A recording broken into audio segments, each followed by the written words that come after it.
नमस्कार, मी सुनीता एरणे, नागपूरच्या महिला अध्यक्ष, राष्ट्रवादी काँग्रेस पार्टी। काल जो तुम्ही मीडियाच्या माध्यमातून एका महिलांबद्दल जे दाखवलेलं आहे, तुम्ही न्यूज बनवलेली आहे, हे फार चुकीची न्यूज बनवलेली आहे। जी शिल्पा शाहीर आहे ही महाराष्ट्रीय संस्कृतीची लावणीची सुपरहिट म्हटलं तरी चालते। आणि तुम्हाला माहित आहे, लावणी ही आपली महाराष्ट्राची आनबान शान आहे आणि अशा महिला आपल्यासोबत जुळलेल्या आहेत। ती आपली एक पदाधिकारी आहे, नागपूर शहराला उपाध्यक्षही म्हणून तिची निवड झालेली आहे। आणि सर, आमचा जो काल कार्यक्रम होता, दिवाळी मिलनचा कार्यक्रम होता।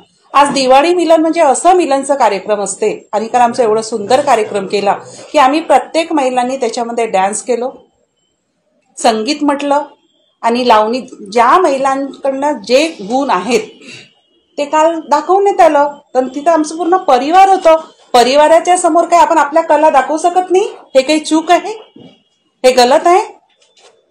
जर आपल्या फॅमिलीमध्ये जर कोणतं कार्यक्रम केलं आणि आमच्याच फॅमिलीतले आणि चांगले जाणेमाने सगळे लोक होते, तर तुम्ही सर त्यांना एक विचित्र प्रकार म्हणून ते एवढं व्हायरल केलेलं आहे की अजितदादांच्या गटातून लावणींचा कार्यक्रम केला। सर, लावणींचा कार्यक्रम नाही केला।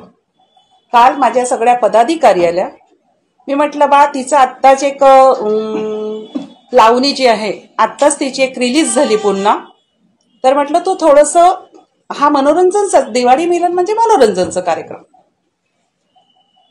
तर तिने फक्त 5 ते 10 मिनिटं, 5-10 मिनिटे नाही, 5-7 मिनिटं फक्त लावणीचा कार्यक्रम दाखवलं। आम्ही सगळ्या महिलांनी सहभाग घेतलं। आणि जर सर, मी एक राष्ट्रवादी काँग्रेस पार्टीची परिवारातली एक मुलगी आहे, पण एका फॅमिलीतली पण आहे। मला असं वाटते की कोणत्याही कलाकारांना की काही असं विचित्र तुम्ही बोलू नये।